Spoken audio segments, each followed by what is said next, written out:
अब यहाँ ना एक बहुत अच्छा क्वेश्चन बनता है, Y the flow of materials in ecosystem is cyclic, या फिर how can you show that flow of materials in an ecosystem is cyclic. किसी भी इकोसिस्टम में मटेरियल्स का फ्लो साइक्लिक है, कैसे शो कर सकते हो। देखो मैंने एक फ्लो डायग्राम बनाया। जो प्लांट है, प्लांट क्या करेंगे, सॉइल से कुछ एब्जॉर्ब करेंगे, एयर से कुछ एयर ले लेंगे, ठीक है, और वाटर ले लेंगे। तो प्लांट्स ने अपनी रिक्वायरमेंट कहाँ कहाँ से पूरी की, एयर से, सॉइल से और वाटर से। अब प्लांट्स रेस्पायर करते हैं, रेस्पिरेशन करेंगे तो प्लांट में क्या होगा भाई, फोटोसिंथेसिस में ही ऑक्सीजन रिलीज होगी तो एयर में चली जाएगी ऑक्सीजन। जब रेस्पिरेशन करेंगे तो कार्बन डाइऑक्साइड रिलीज होगी तो वो एयर में चली गई। तो कुछ एयर से लिया था और कुछ एयर में वापस कर दिया, तो ये क्या हो गया, साइक्लिक हो गया भाई, घूम गया इस तरह से, ठीक है। उसके बाद जो सॉइल से इन्होंने कुछ न्यूट्रिएंट्स लिए थे, जब प्लांट की डेथ हो गई तो जो न्यूट्रिएंट्स हैं या फिर प्लांट वेस्ट जो है, जो बार्क है प्लांट्स की या फिर प्लांट्स के जो लीव्स हैं, ठीक है, वो जब ज़मीन में गिर जाते हैं तो क्या होता है, वापस करते हैं न्यूट्रिएंट्स, वो उन्हें डिकम्पोज करके सॉइल में मिला देते हैं। तो ये भी क्या हो गया, एक साइक्लिक ऑर्डर हो गया, जैसे यहाँ से गया था इधर आ गया, ठीक है। प्लांट ने वाटर लिया था, ठीक है, वाटर बॉडीज से। अब ये जो जब प्लांट की डेथ होगी तो प्लांट्स में जो होते हैं वाटर था, वो वाटर क्या होगा, ट्रांसपिरेशन के थ्रू एयर में चला जाएगा और एयर से वाटर वो रेन के फॉर्म में आएगा और फिर वाटर बॉडी में मिल जाएगा।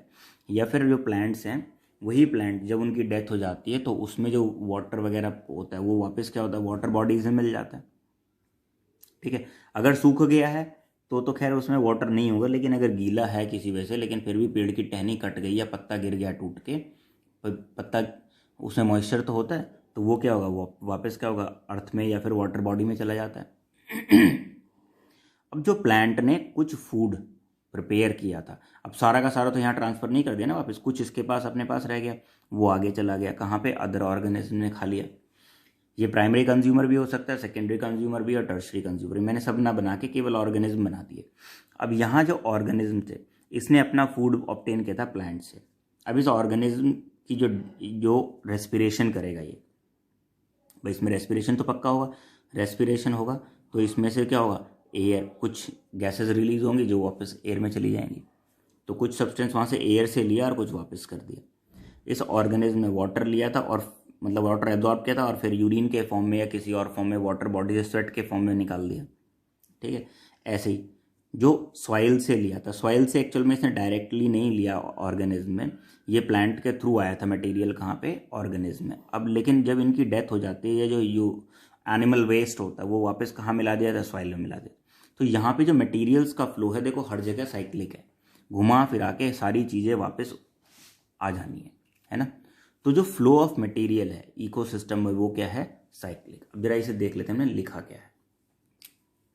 Material like water, carbon dioxide, nitrogen are taken up by the plants from soil, air and water bodies, ठीक है, लिया जा रहा है ये substances. Next, these inorganic substances gets converted into organic substance by producer, food में convert हो गया, ऑर्गेनिक सब्सटेंस इनऑर्गेनिक को ऑर्गेनिक में कन्वर्ट कर दिया। This food is pass to various trophic levels, अलग अलग ट्रॉपिक लेवल में पास कर दिया। At each trophic level these material gets converted into inorganic substance by microorganism after their death. हर ट्रॉपिक लेवल पे जो ऑर्गेनिज्म है उसकी डेथ होगी तो वो ऑर्गेनिक सब्सटेंस क्या होगा, वापस कन्वर्ट होगा इनऑर्गेनिक सब्सटेंस में। In this way all inorganic materials return to the nature. इस तरह से जितने भी इनऑर्गेनिक मटेरियल थे वो सारे के सारे वापस नेचर में आ गए।